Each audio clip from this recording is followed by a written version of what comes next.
35-year-old Deanne Hastings was putting her life back together. After a long battle with bipolar disorder, a divorce, and treatment at an inpatient facility, she was finally coming back out of the darkness. Engaged now to a man who made her happy, connecting with her son and making plans for the future, everything seemed to be exactly as she wanted it to be. On November 3, 2015, Deanne completed her first day of cosmetology school, came home, hung out with her son's girlfriend, and talked about how excited she was. Later, she scribbled a note to her fiance, left to go to a nearby store, and never returned. When her fiance came home and found her absent, at first he thought nothing of it, but as hours began passing, his concern would grow. Tracking down her cell phone using GPS, her fiancé, Mike Tibbets, found her vehicle parked in a rough part of town. To his surprise, when he called Deanne's phone, he could hear it ringing inside of her car. This set off alarm bells, and soon Mike, Deanne's family, and the Spokane Police Department were involved. The investigation would raise many questions about Deanne's state of mind at the time of her disappearance, as well as questions about her fiancé and several individuals seen in her company, one of whom would later be found using her credit card. The last people seen with Deanne claimed she was left on a hillside just 300 yards from her home. The story just doesn't make any sense. What happened to Deanne Hastings? Did she find herself once again suffering from a mental health issue which disoriented her? Or did someone take advantage of the young mother and is now concealing the terrible truth? This is Trace Evidence, Episode 73, The Vanishing of Deanne Hastings.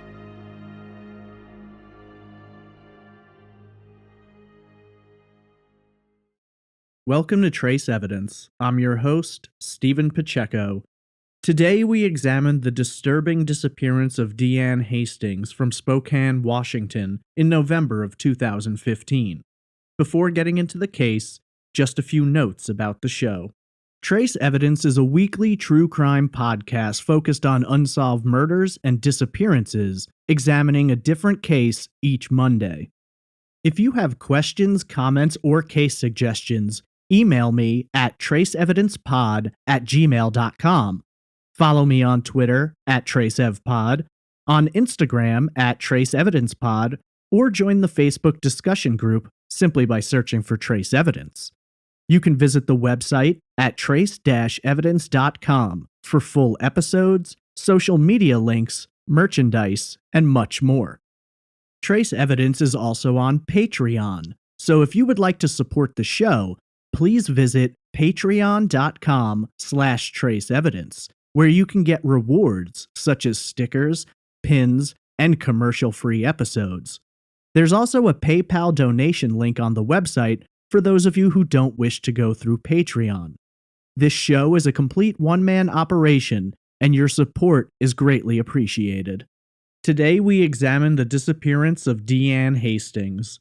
It's a sad story, with underpinnings of mental illness exasperated by unanswered questions and a lack of evidence.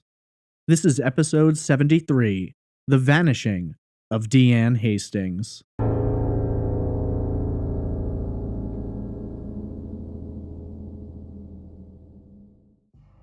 Deanne Marie Kreider was born on February 27, 1980 in Pahrump, Nevada.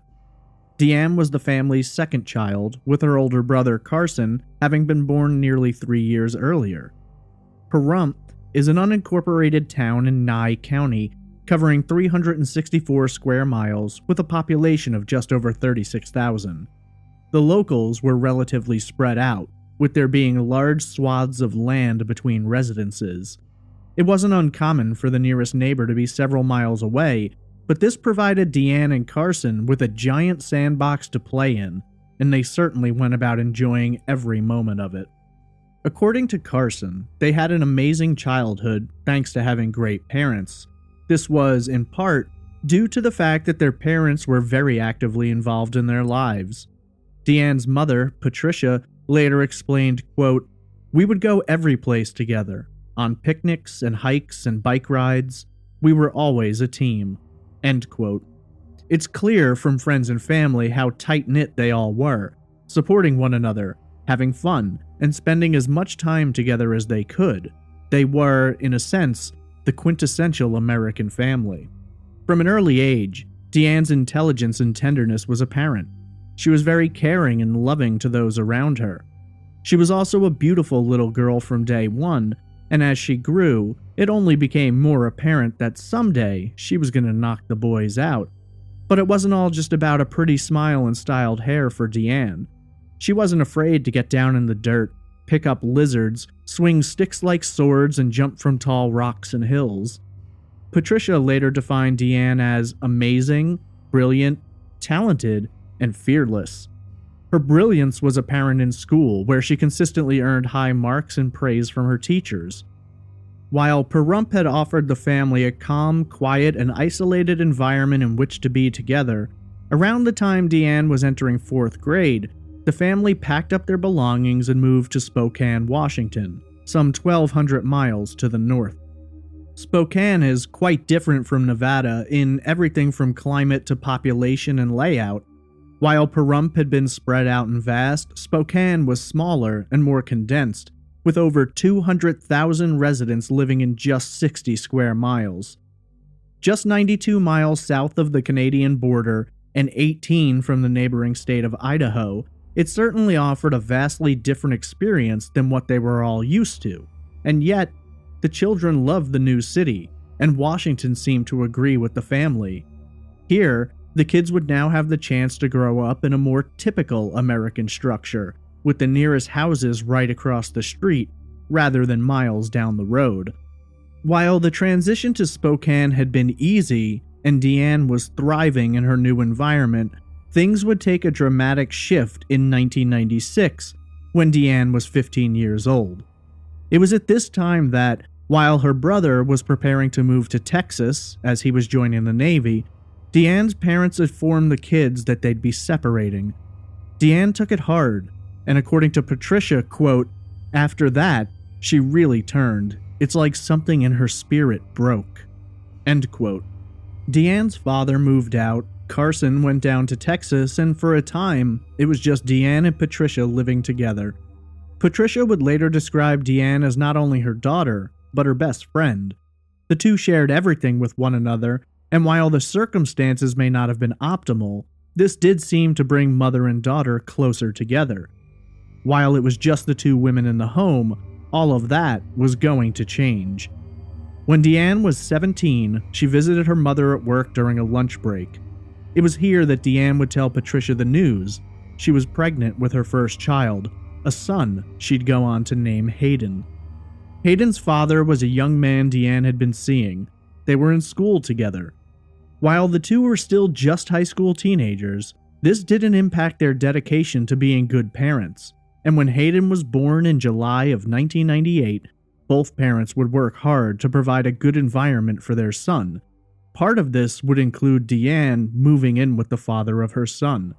They would raise Hayden under the same roof and spend the next 9 years together.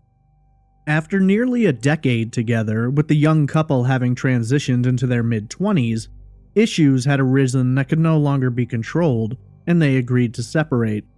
This was a difficult blow for Deanne, who had struggled so mightily when her own parents separated.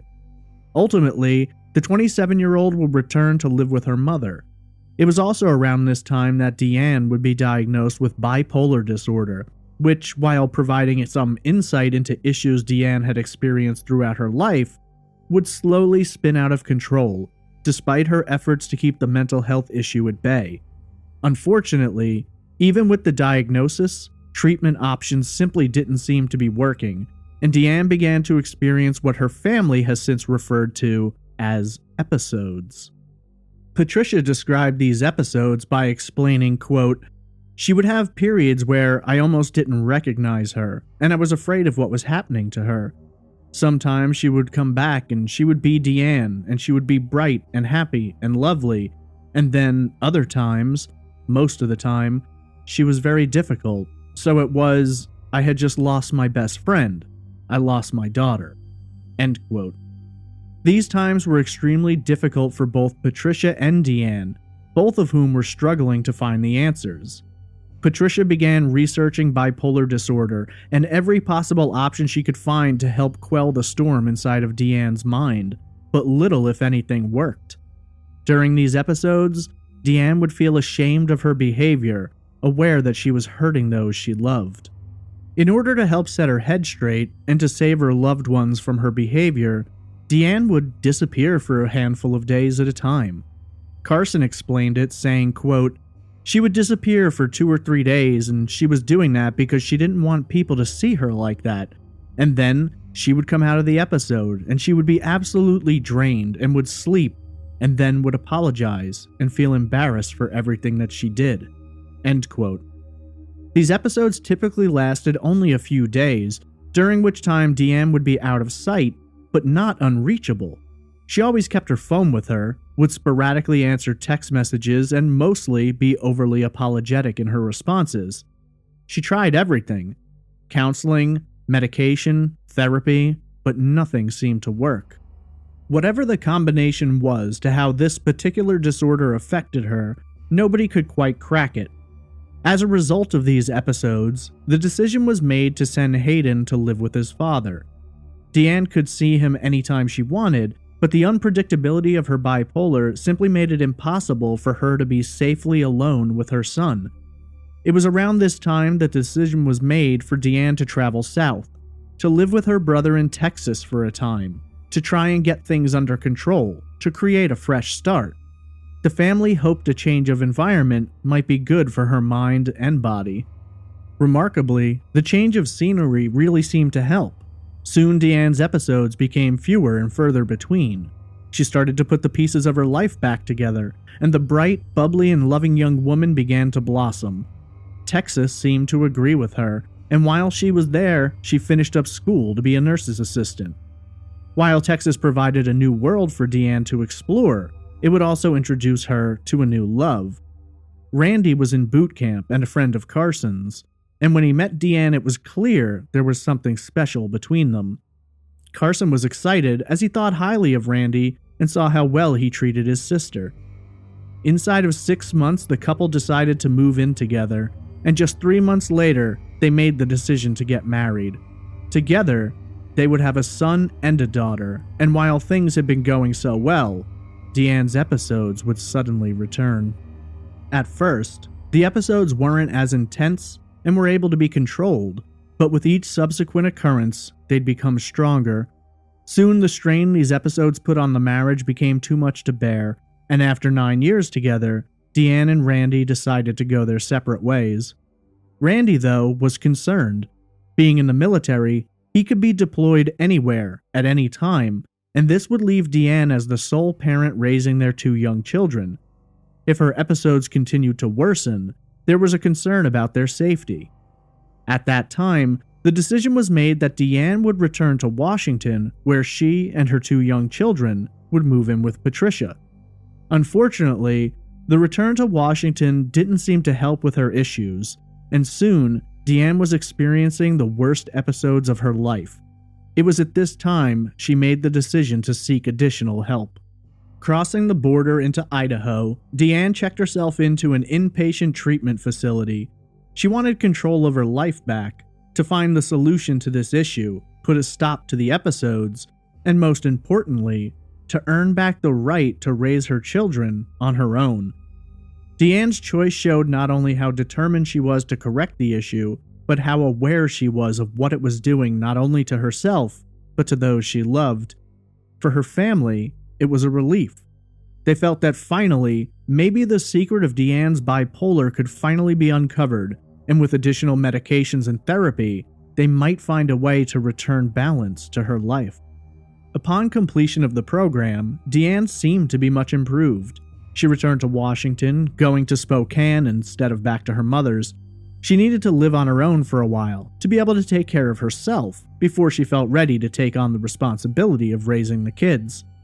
Patricia lived just an hour away from Spokane, and Deanne was in constant contact with her 2 young ones, as well as her oldest son Hayden, who lived in town with his father. During this time, Deanne began seeing her son more, spending time with him, and it appeared that after such a struggle against the dark veil of bipolar, Deanne was finally back in control. Deanne was working hard, taking her meds, continuing outpatient counseling. She seemed to be thriving once again, and the bright, beautiful, and loving young woman she'd always been was returning. Her family noticed the change and were extremely happy for her.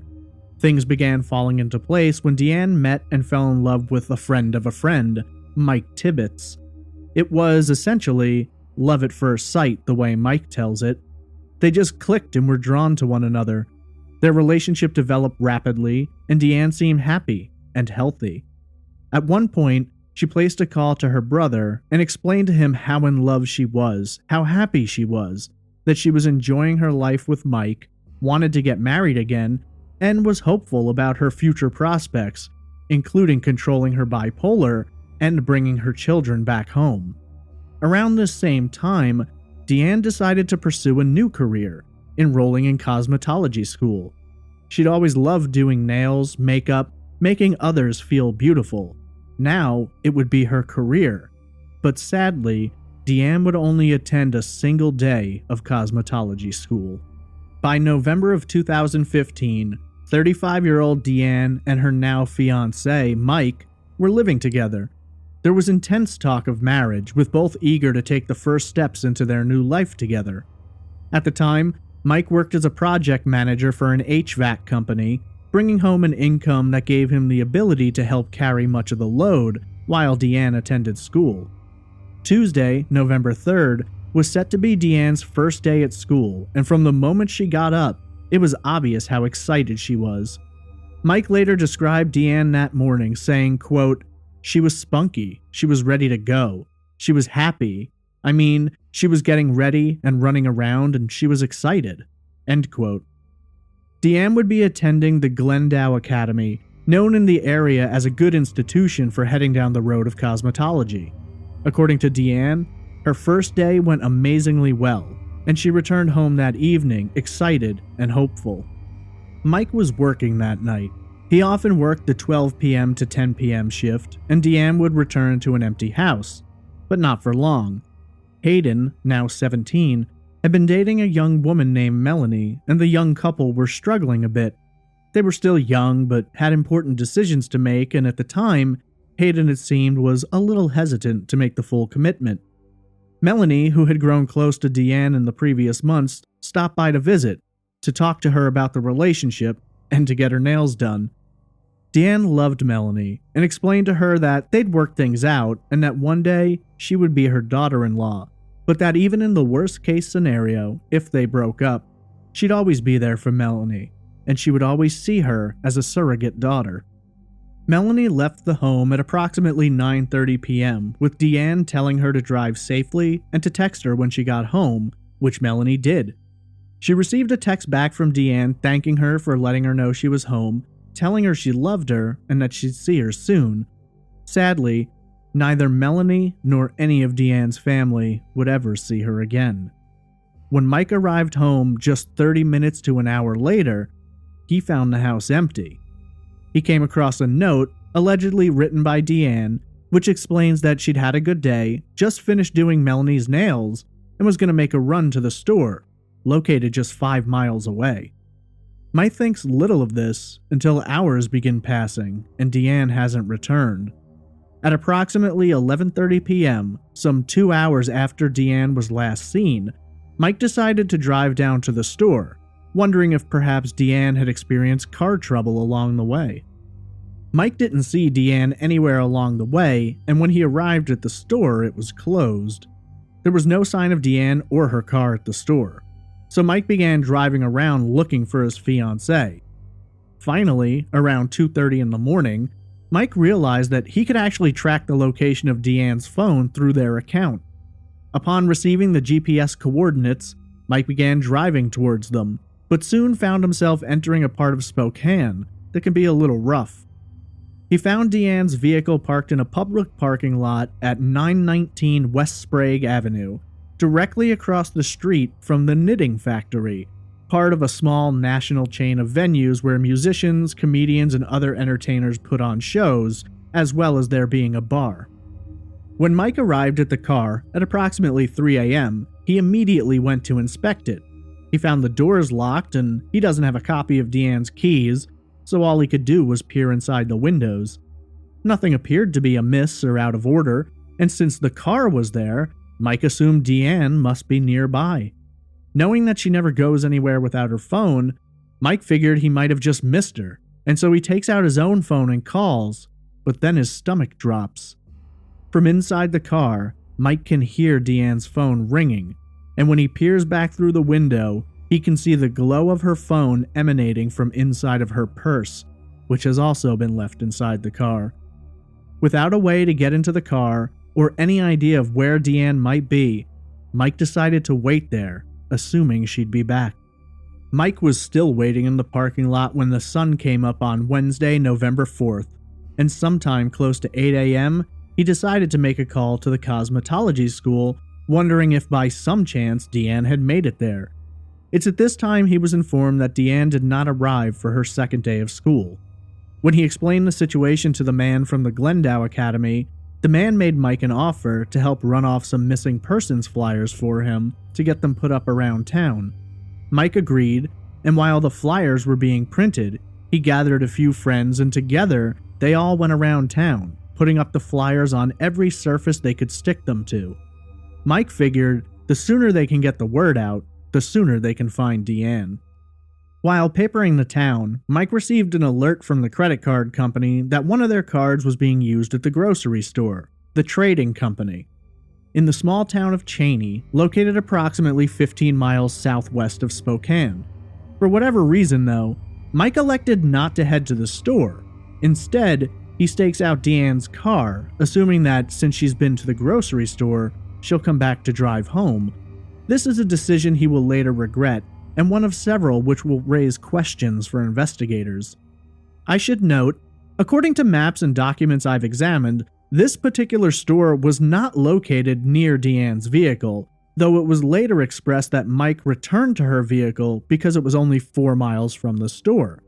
Not sure of the reason for this discrepancy, but according to my research, the distance from the car to this store is 15.5 miles. I've seen the address of the store given as both 4235 Cheney Spokane Road, but the official website lists it as 4 Cheney Spokane Road. Deanne never arrived back at her car, and after several hours of waiting, Mike finally made the decision to drive to the store where he hoped to find either Deanne or someone who might be able to confirm seeing her and possibly even her whereabouts at the time. Mike, still carrying a stack of missing persons flyers, walked through the store's parking lot but sees no sign of Deanne. When he spots a male employee nearby, he showed him one of the flyers, which according to Mike, the man replied by saying she looked familiar, but he wasn't sure. Mike headed inside and noticed that the store had a surveillance system, and so he spoke to a supervisor requesting permission to review the tape from earlier that day. After explaining the situation, Mike was told they couldn't show him the footage without their boss's approval, so they took down his number and told him they'd call him when the boss came in. The next day, Thursday, November 5th, after Deanne has been missing for more than 36 hours, Mike finally decides to contact the Spokane Police Department, where he files a missing persons report. According to Mike, he was told that the report would be entered into the system and assigned to a detective. In later interviews, he expressed that he felt once he discussed Deanne's previous mental health issues with authorities, they became somewhat dismissive of the case, believing that it was likely another episode and that Deanne would return as she always did.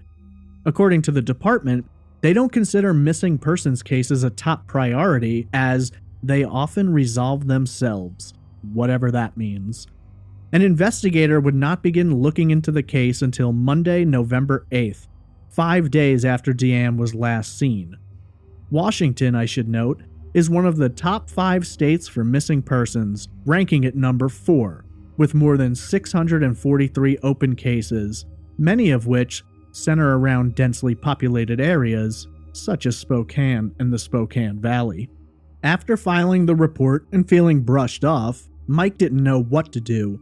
On the one hand, he felt he should contact Deanne's family, but he also didn't want to worry them if this was just going to turn out to be another episode. So Mike made a choice. Instead of reaching out to the family, he contacted the media, telling them this story and providing them with flyers and photos of Deanne. Reports were run in the days following this, many of which resulted in phone calls and tips. Unfortunately, by electing not to tell Deanne's family first, her brother Carson found out that his sister was missing when a friend called and asked him about it. Carson later stated, quote, "I figured Deanne was having another manic episode, and that was my initial thought, that she'll be back in a day or two." End quote. Carson, having been through this before, knew not to freak out just yet, but when he notified their mother, Patricia felt differently. For reasons passing understanding, perhaps a mother's intuition, Patricia thought something was wrong. One factor contributing to this is that when Deanne knew things were going bad, she would disappear for days, but she'd always notify her family first and would keep her phone on her. This time, no one was told, and in fact, one of the last text messages she sent was delivered at approximately 10 p.m. on the night she vanished. This text was sent to Hayden and merely stated that she'd had a good first day at school and hoped he was proud of her. On Saturday, November 6th, Mike received a call from the grocery store manager who invited him down to view the surveillance footage. Scanning the footage starting a little before 12 p.m., Deanne appeared on camera rather quickly. According to Mike, he found the footage disturbing. Deanne appeared to be moving somewhat erratically, making gestures with her hands, and she's consistently looking over her shoulder as if she's being watched or believes she is. What makes the visit to the store even more bizarre are the items that Deanne purchased, which include 4 energy drinks, cigarettes, string cheese, candles for a birthday cake, and a bottle of vodka. While this certainly seems strange and may indicate that Deanne was not in the right state of mind at the time, it's the accounts of several witnesses in the area that will truly concern Mike and Deanne's family. This particular grocery store is part of a strip mall. A woman working in a salon in that strip mall reported that Deanne had walked into the salon and seemed to be out of sorts. At various points in time, she addressed the woman as Mommy, and it was clear that she was not well. She was telling a story that didn't make a great deal of sense, but one detail which the witness remembers clearly is that Deanne made multiple statements suggesting that someone had drugged and kidnapped her. This incident took place sometime between 11:30 a.m. and 12 p.m. The next sighting was just a few minutes later when 2 women saw Deanne sitting nearby and behaving oddly. They asked if she needed help, offered to call family, or even to give her a ride home, but they found Deanne resistant and confrontational, so they called 911. The Spokane Police Department responded by sending out an officer, Davida Zinkgraf, for a welfare check. According to Officer Zinkgraf, by the time she arrived, EMTs were on the scene, and while they were treating Deanne, they found her to be defensive and resistant to help. Zinkgraf tried to engage Deanne multiple times, but Deanne had little she wished to say to the officer, even refusing to disclose her name, though she did make several statements alleging to have been beaten and assaulted. Deanne allegedly also told Zinkgraf, as well as others, that she had been drugged and abducted. Officer Zinkgraf thought Deanne may have been drunk. She saw no physical signs of assault, and several minutes after she arrived, Deanne stood up and began walking away, heading towards a nearby coffee shop, and Officer Zinkgraf let her go. Officer Zinkgraf explained that she sat in her patrol car watching Deanne walk towards the coffee shop, and after several minutes, she decided to leave the area.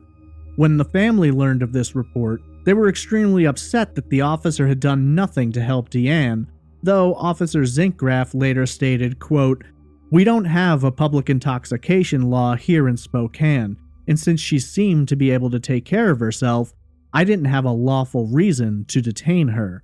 End quote. This is a controversial issue for those who love Deanne, feeling that there's no way, with her behaving the way that she was, that anyone could believe she was able to take care of herself, let alone not a danger to herself or others. She mentioned being drugged, abducted, and assaulted. For some reason, she was not brought in. This will turn out to be a fateful decision. This will not be the last sighting of Deanne, though. On Sunday, November 7th, Mike received a bizarre phone call just a little after 6 a.m. A man on the other end stated that not only did he recognize Deanne, but he claimed to have been with her the night she disappeared. In a bizarre turn of events, the man making this call is in fact the same employee who Mike, days earlier, had shown Deanne's flyer to in the grocery store parking lot. He alleges that, at the time, he thought the woman on the flyer looked like the woman he had spent time with the previous night, but that he wasn't sure. Essentially, no one believes that, but Mike agrees to meet with him to discuss what information he may have. The meeting takes place between 10:30 and 11 a.m., and Mike brought his sister along with him.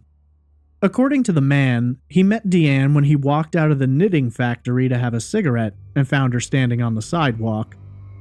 The man went on to explain that he engaged Deanne in conversation. She seemed polite, and he didn't initially detect anything wrong. He offered her a cigarette, which she accepted, and the two talked some more. In this first telling of the story, the man explains that Deanne came home and spent the night with him, though at the time he claimed he had a girlfriend and nothing sexual had occurred between he and Deanne. He then alleges that, the next morning, he drove Deanne to the grocery store where he worked, and he went inside to buy cigarettes while she waited in the car. When he returned, he claimed Deanne was nowhere to be found. He would later claim Deanne stole his cell phone also. After looking around for a few minutes, the man drove home only later to discover Deanne's car keys in his vehicle. Mike has since stated that the man struck him as weird. He didn't buy the whole story, and he felt there was more to it. When investigators later spoke to this man, he basically told the same story, except this time he included the detail that he and Deanne had drank together and also smoked marijuana. Feeling frustrated with this story, but now in possession of Deanne's keys, for some reason, Mike proceeded over to her vehicle, unlocking it and driving it home. Inside, he found Deanne's purse, cell phone, and wallet, though he notes multiple credit cards are missing. The choice to enter and move the vehicle is yet another strange detail noted by investigators, as they feel, were there any information or forensic evidence in the vehicle, it would now be tainted or destroyed. After driving Deanne's car home, Mike couldn't help but get more and more angry and frustrated over the story the man had told him earlier in the day. Thinking about what Deanne was telling everyone, he begins to wonder if it's possible that the guy had drugged Deanne at the knitting factory and then taken her home and assaulted her. After placing a few calls, Mike and two friends arrived at the man's apartment. Banging on the door and calling his name, the man finally answered. Mike explained that he would like to look through the apartment for any signs of Deanne, to which the man agreed, though Mike would later explain he didn't give him much of a choice because he was getting in there no matter what.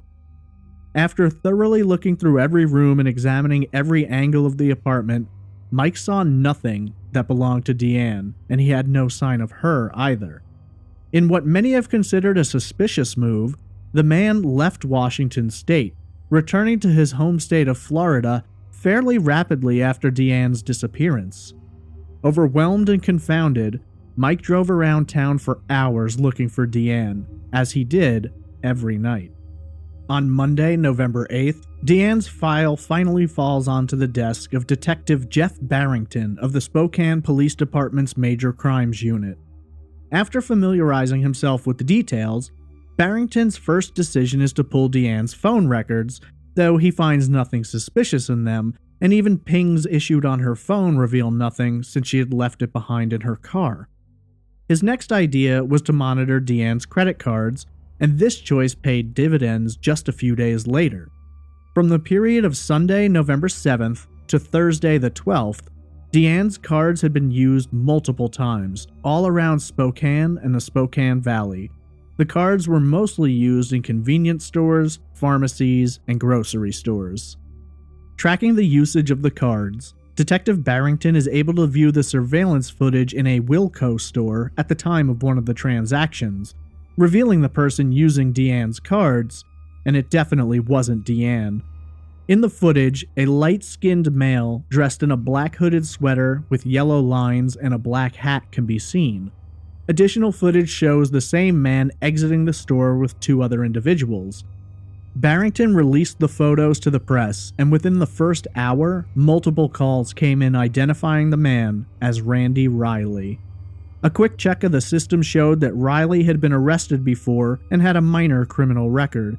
He mainly seemed to live on the streets, though there is an address, but unfortunately, when Barrington calls, he finds out Riley had recently been evicted. At this point, Riley could be anywhere. In addition to identifying Riley, multiple witnesses called in reporting to have seen Deanne in the company of Riley and another man, and possibly a woman. Piecing together the sightings, Barrington is able to determine that after leaving the grocery store, Deanne traveled approximately 2 blocks until she was near a storage unit facility. Here, Deanne encounters Riley and another man before all three walk into the storage unit area. All three can then be seen on surveillance cameras exiting the facility at 1:30 p.m. Several weeks after her disappearance, on November 25th, Riley's former landlord reported seeing Deanne with the two men around 2:30, and according to her, Deanne was lying in the road at the time. This is corroborated by an independent witness who lived in the area. According to her statement, she saw Deanne seemingly out of it with two men, and so she stopped and asked if she was all right.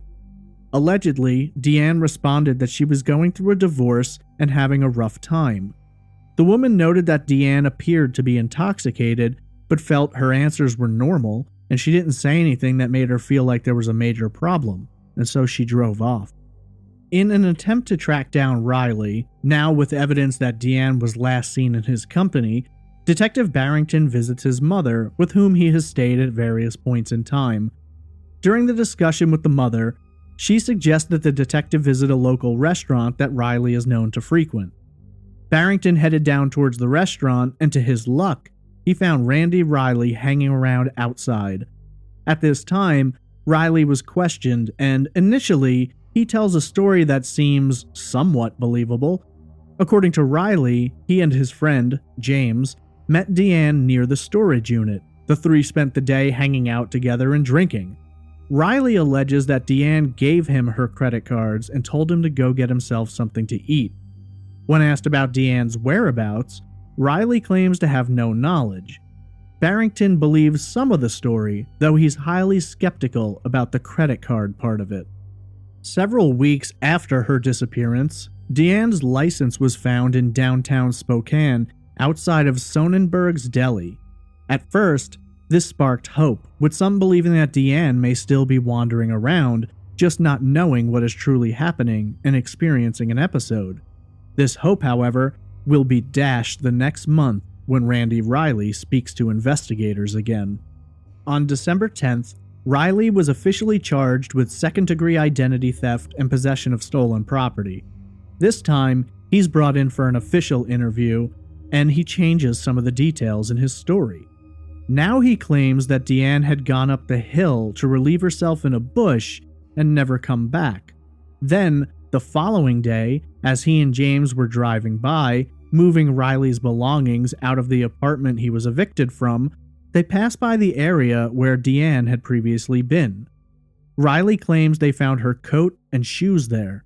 They stopped, picked up the items, and found Deanne's credit cards in the pocket of her coat. Essentially, if true, this would mean that Deanne elected to remove her jacket and shoes while in the frigid temperatures of Spokane in November. When asked about Deanne's license, Riley actually confesses that he's the one who threw it down in front of the deli. Investigators couldn't help but wonder why you would do this specifically to make them believe Deanne was still alive.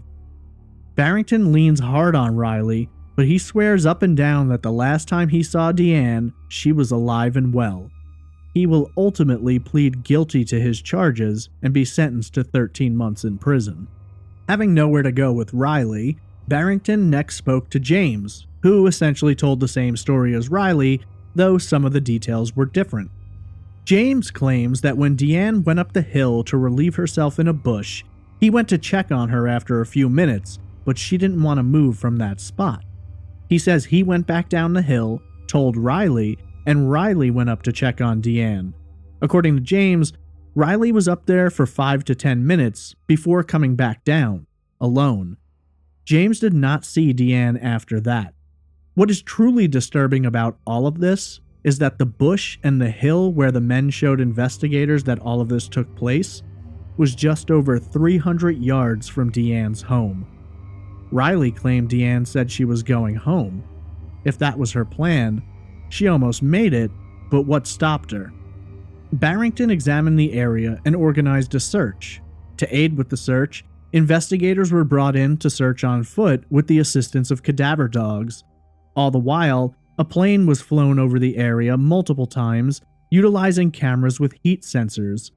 Despite a vast search covering a large swath of land, nothing was found. No signs of Deanne, no signs of a crime, not even a single shred of clothing.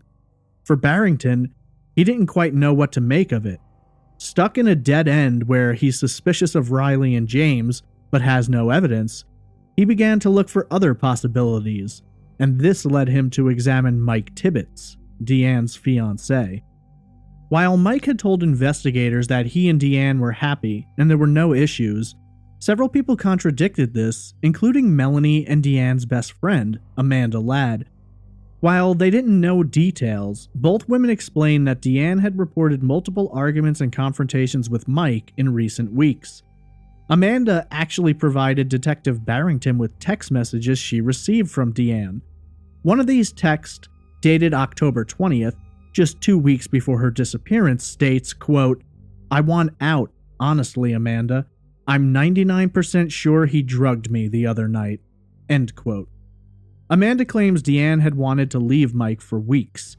In regard to this message about being drugged, Deanne also claimed to have visited a doctor to be tested, though it's been said that the doctors didn't find anything and didn't really believe her story. Barrington said he was also suspicious of Mike because of several acts he found strange. Firstly, that Mike had stayed at the car instead of going to the store when he was notified that the credit card had been used. Secondly, that he delayed notifying the family, and thirdly, that he had moved the vehicle. However, what really bothered the detective was Mike's apparent unwillingness to turn over items which could assist investigators. Barrington claims he requested both Deanne's cell phone and the note she left the night she disappeared, both of which are in Mike's possession, both of which he refused to turn over.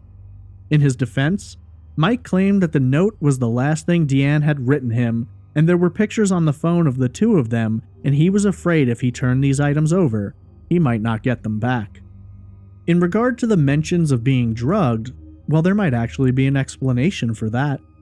According to Mike, in the weeks leading up to her disappearance, it was clear that Deanne was struggling with her mental illness. Mike claims that Deanne told him she believed the neighbors were drugging their water supply, that an ex-boyfriend was trying to kill her, and at various times she even accused him of conspiring with them. Mike described her as agitated and paranoid, signifying the onset of an episode. So why would Deanne's medications suddenly stop working, allowing for this to happen? Well, that apparently all comes down to insurance.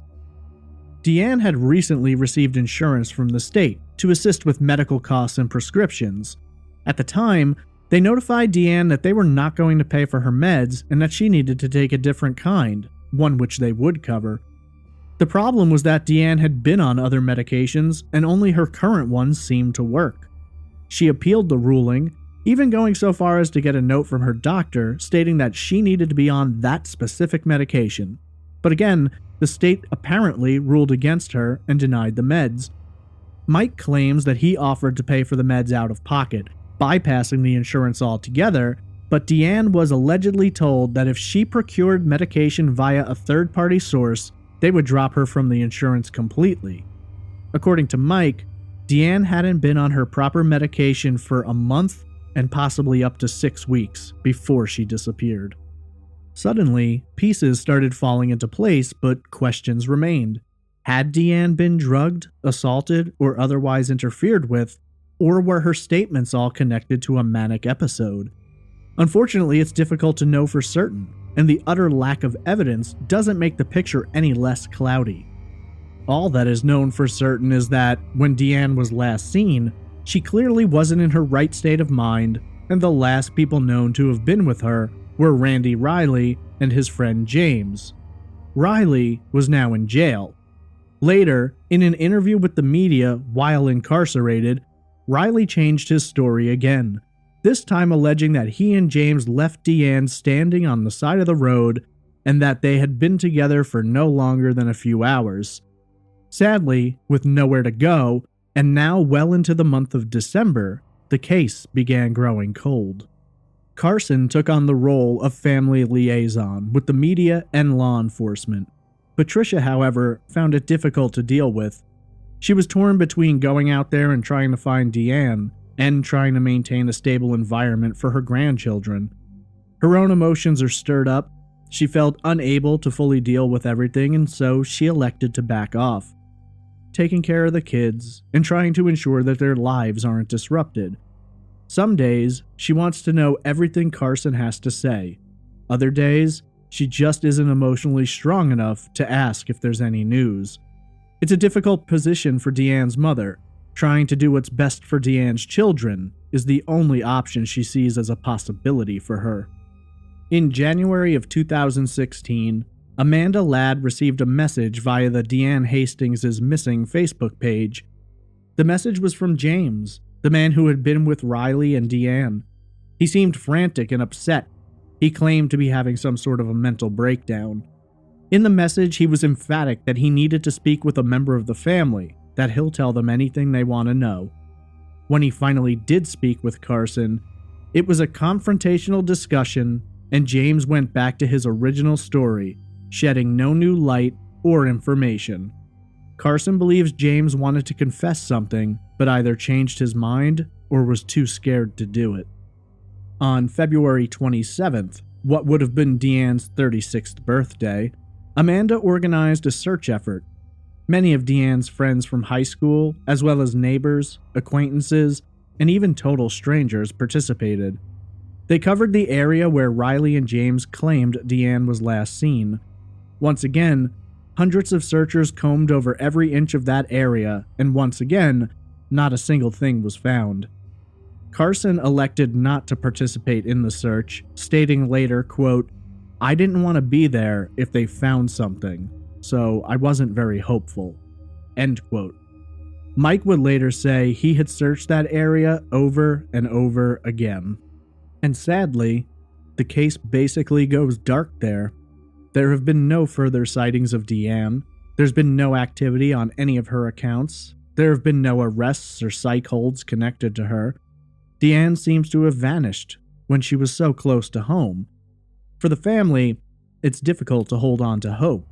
They don't believe Deanne would just walk away from her life, but it's a possibility they would accept rather than the darker alternative. Carson, Patricia, and even Mike have made public pleas asking Deanne, if she's out there, to at least call and let them know she's all right. In the 3 years and 4 months since she was last seen, there have been no new developments, no new leads, and really no new tips. When Detective Barrington discovered, sometime later, that Mike Tibbets had since moved out of the home he shared with Deanne, he brought cadaver dogs to the residence looking for any sign of a crime, but again, nothing was found.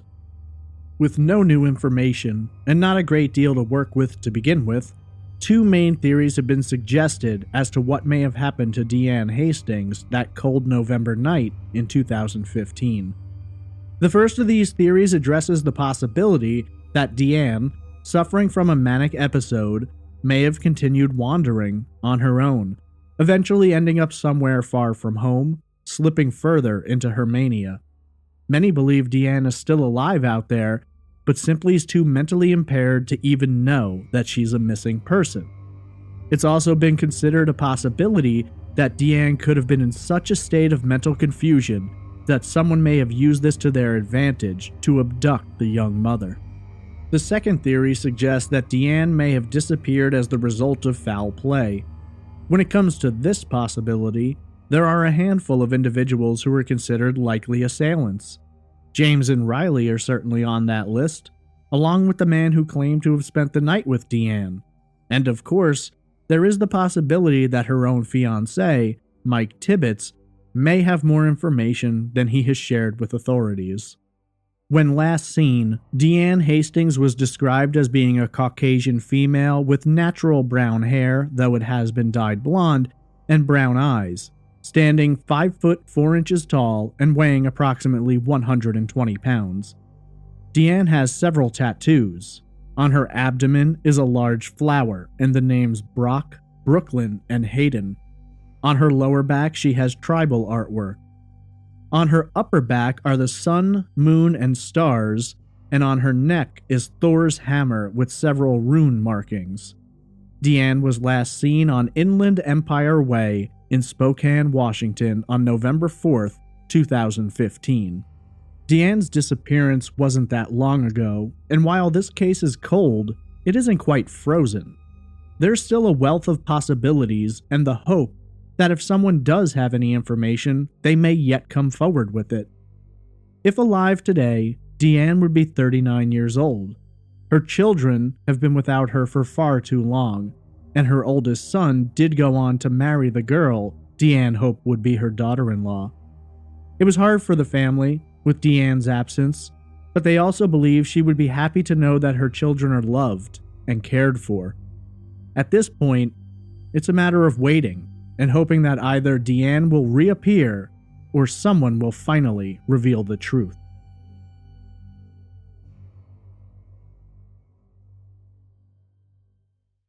The vanishing of Deanne Hastings is a terribly sad story to tell.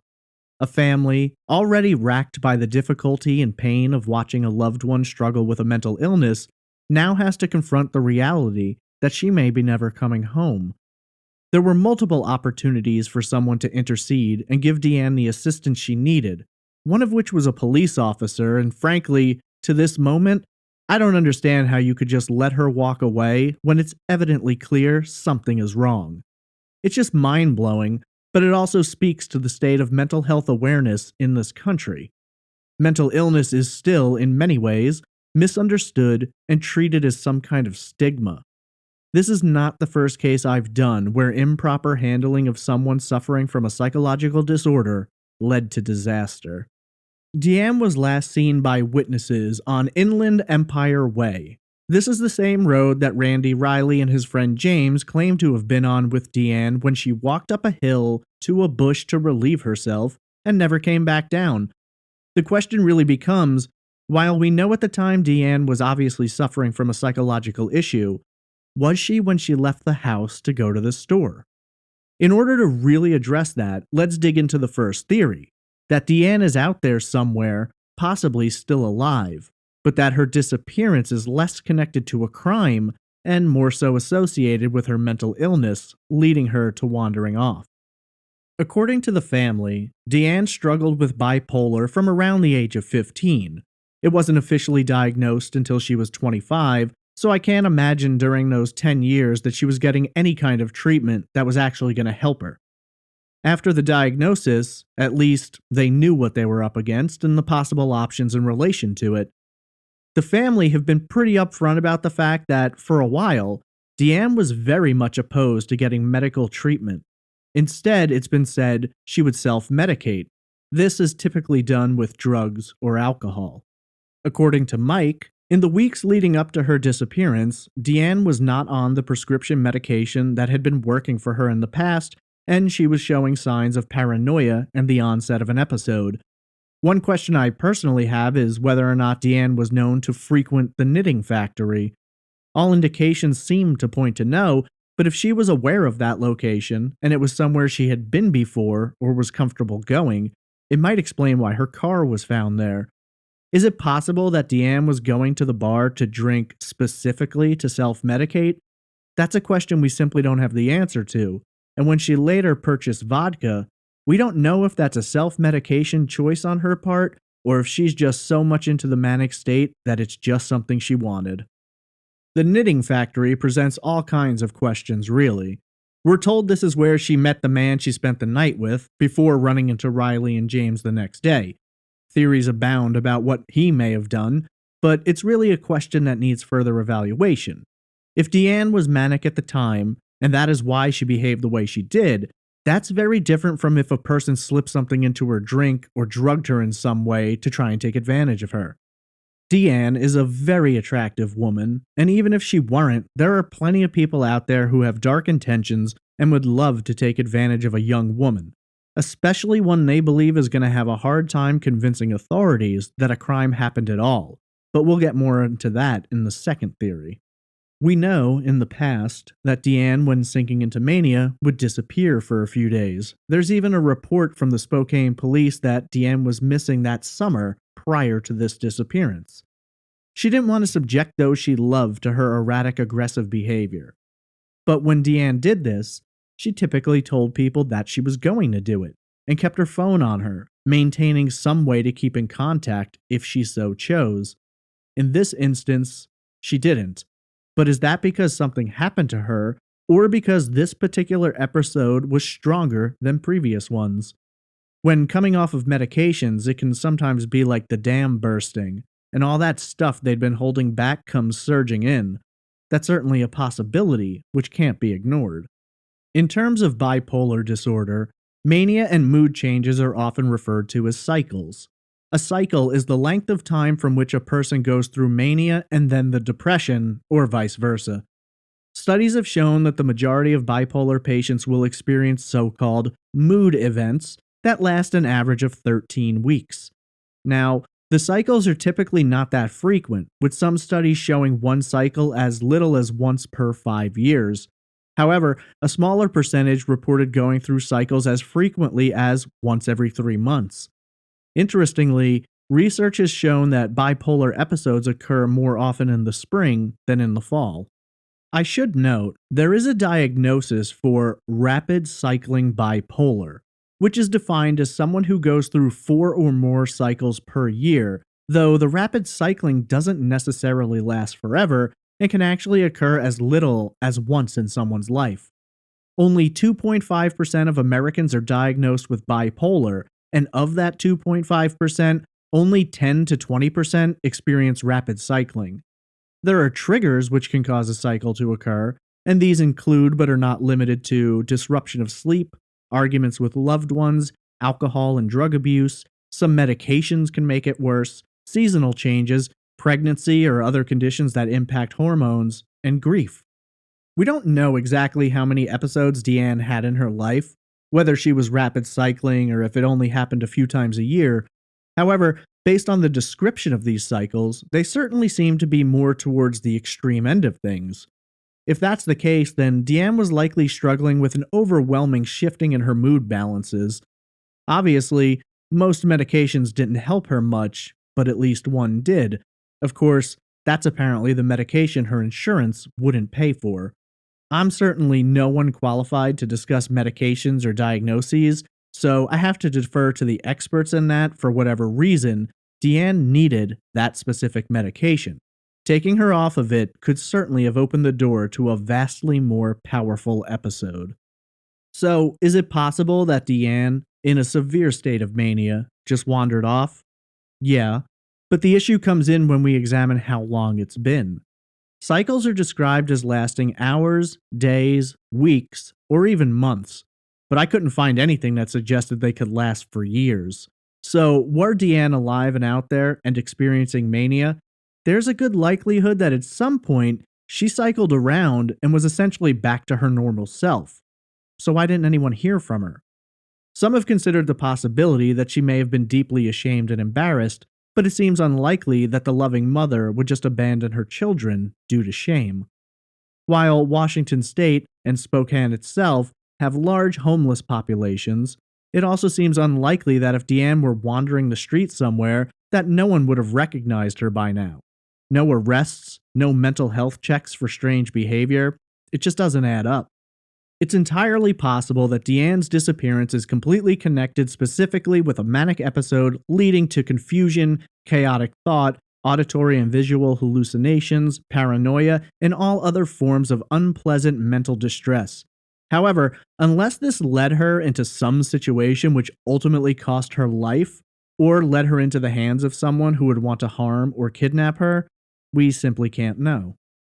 Unfortunately, there are predators who would happily prey upon those who they see can't take care of themselves and are suffering from a psychological issue.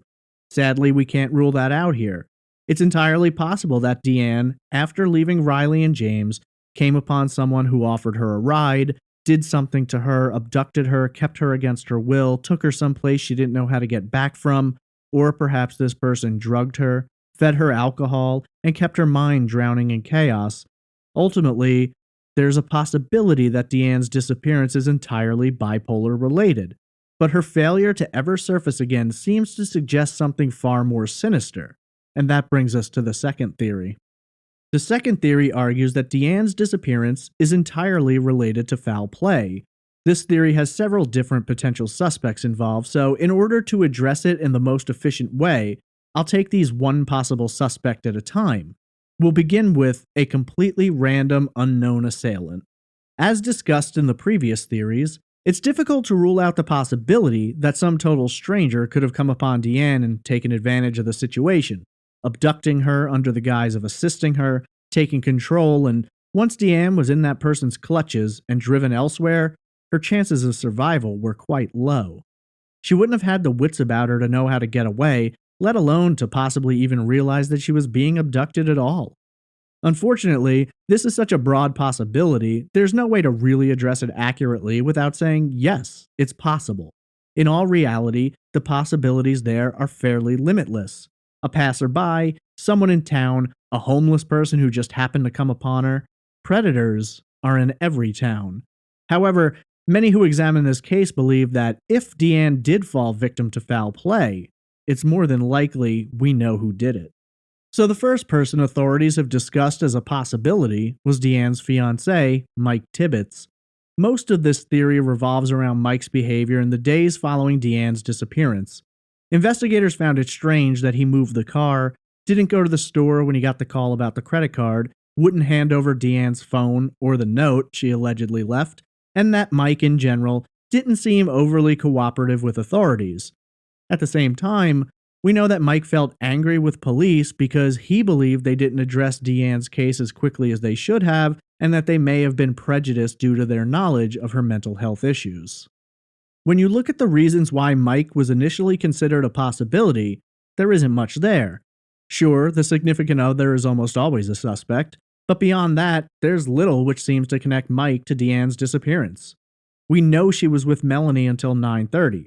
Work records indicate that Mike didn't get off until 10, meaning he'd arrive home sometime between 10 and 10:30.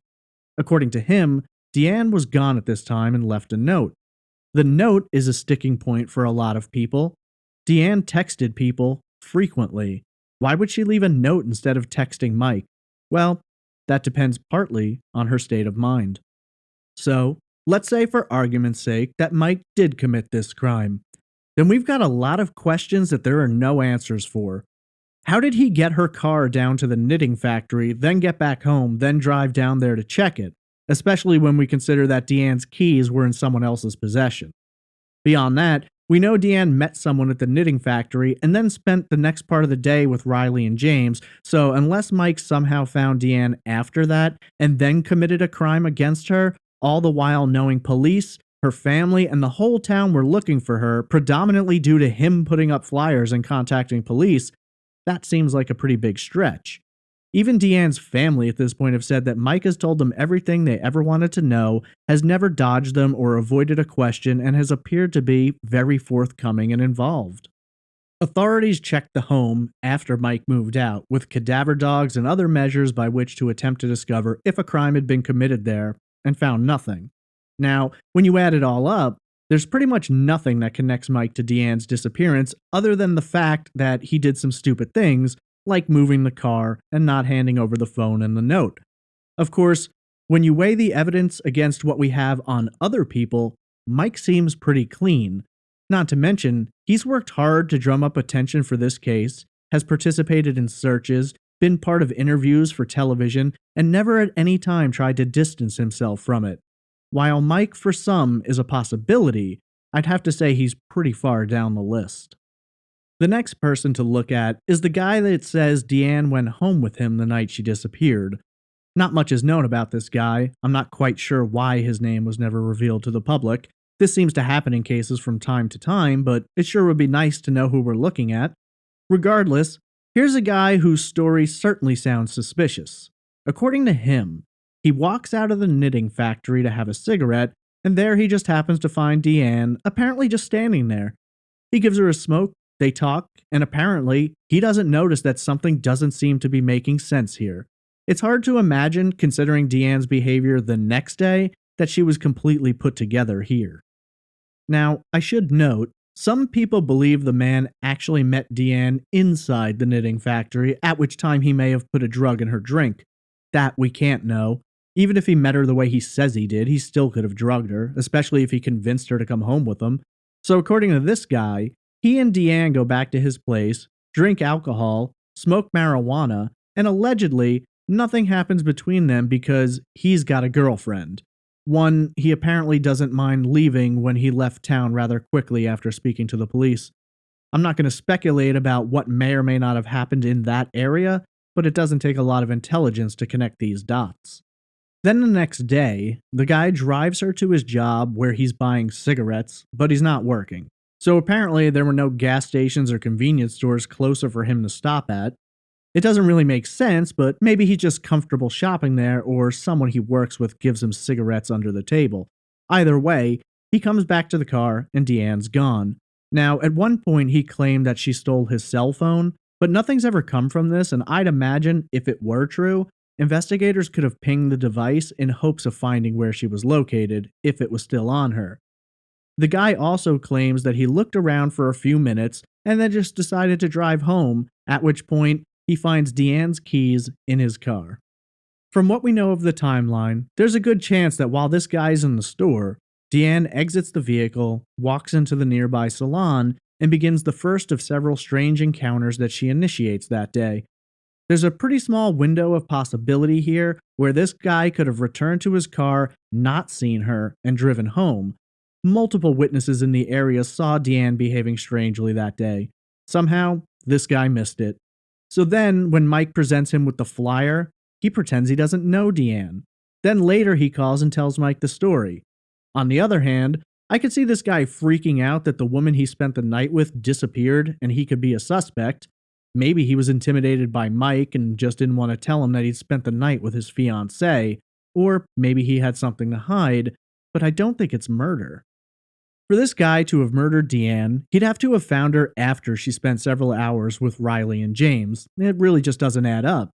I think there's a good possibility this guy did something, whether it was drugging Deanne and taking advantage of her, or just taking advantage of her due to her mental illness. Seems like the most probable reason to lie to Mike about it. He also left out the part about smoking marijuana when he spoke to Mike, which seems to suggest he was nervous about telling the truth. Mike later goes to his apartment and looks all over it, but doesn't see anything.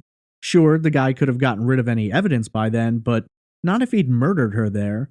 There'd likely be some indication that a crime or a struggle had taken place. While this guy certainly seems to be a scumbag, there's not much to connect him to the murder. So that leaves us with investigators, the families, bloggers, and theorists' favorite suspects in this case, Randy Riley and his friend James. We know for a fact that based on all witness accounts, these are the last people confirmed to have been seen with Deanne. We know that they drank with her, walked with her, and ended up less than 300 yards from her home. Well, we think we know that. That's just what they've told us. Considering the amount of searching that's taken place in that area, from cadaver dogs to infrared cameras to investigators and volunteers, it really doesn't seem like Deanne was there. And if she was, how the hell did she not make it 300 yards to her house? The whole story just doesn't make any sense. She goes to a bush to relieve herself and never comes back? She didn't just blink out of existence, she had to go somewhere. Surveillance cameras capture James and Riley with Deanne at the storage unit. Witnesses see them on Inland Empire Way, and then everything after that is based purely upon what Riley and James have told us.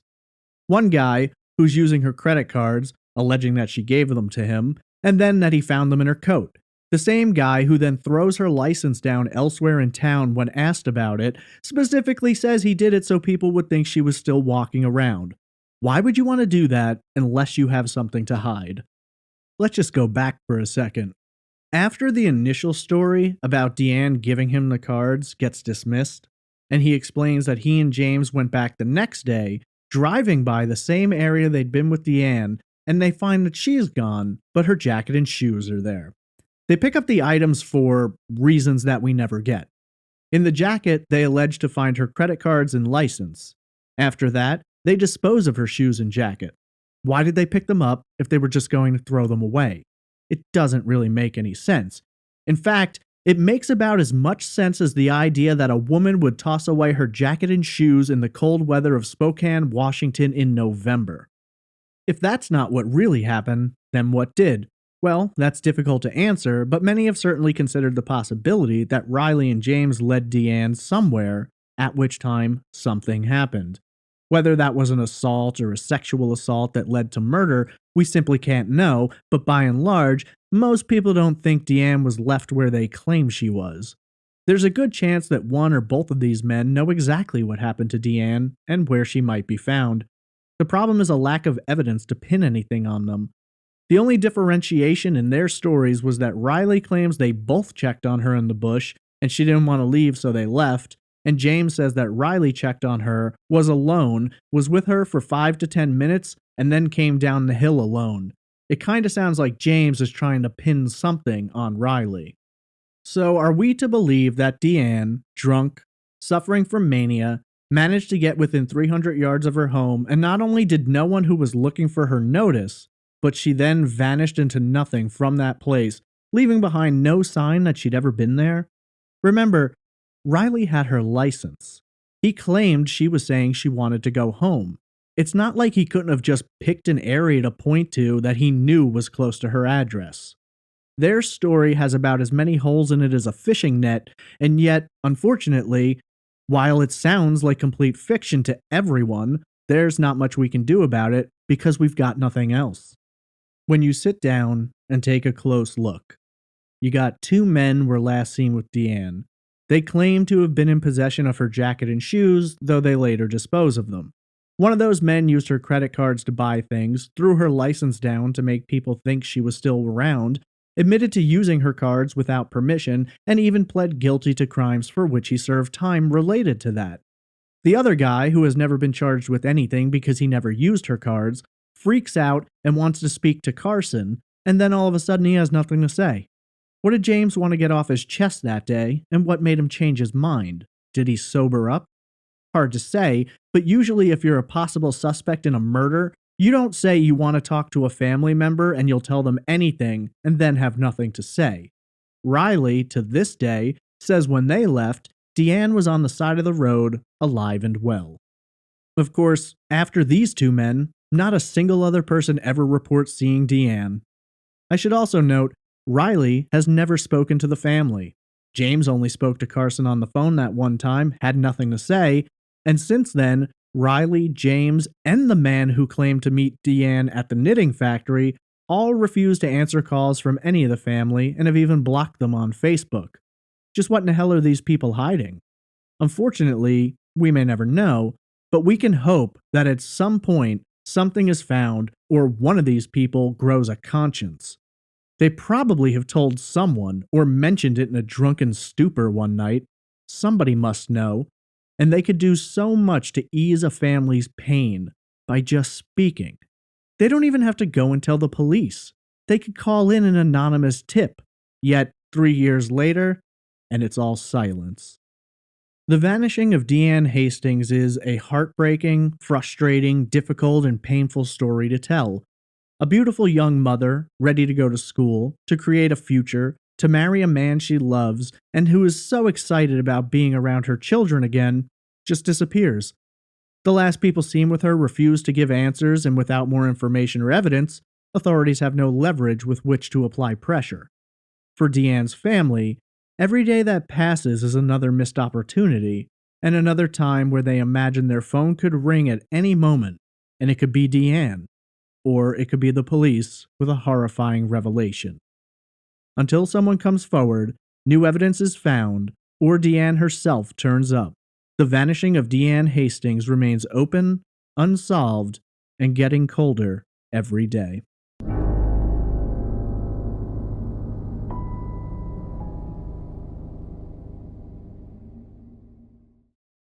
If you're looking for more information about the disappearance of Deanne Hastings, Disappeared did an episode on her case. There are some online articles and forum posts about it, but to be totally honest, there is not a vast wealth of information about this case out there. If you have any information about the vanishing of Deanne Hastings, please contact the Spokane Crime Check at area code 509-477-2233. What do you believe happened? Tweet me at TraceEvPod, message me on Instagram at TraceEvidencePod, email me at traceevidencepod@gmail.com, or comment in the Facebook group. This year, CrimeCon will be held in New Orleans from June 7th through the 9th. Amidst exciting presentations and inspiring discussions, I'm really looking forward to attending and representing Trace Evidence on Podcast Row. If you're planning to attend but haven't yet purchased your pass, you can save 10% by using the promo code TRACE19. Simply visit crimecon.com, select a standard pass, and use the code TRACE19. That's TRACE19 to save 10% today. I look forward to seeing you there. A special shout out goes out to Patreon producers Alicia Lorraine, Krista Colvin, Deanne Dyson, Eamon Brady, Kate Alexander, Megan, Chandra Moreau, and Tara Doble. If you're interested in supporting Trace Evidence, please visit patreon.com/traceevidence. Visit trace-evidence.com for all episodes, social media links, merchandise, and more. I want to thank you all for listening to this episode, and remind you that if you're planning to attend CrimeCon in New Orleans, to use the promo code TRACE19 for 10% off a standard badge. I'll be on Podcast Row and can't wait to meet all of you. Thank you all for listening, and I hope you'll join me next week for another unsolved case on the next episode of Trace Evidence.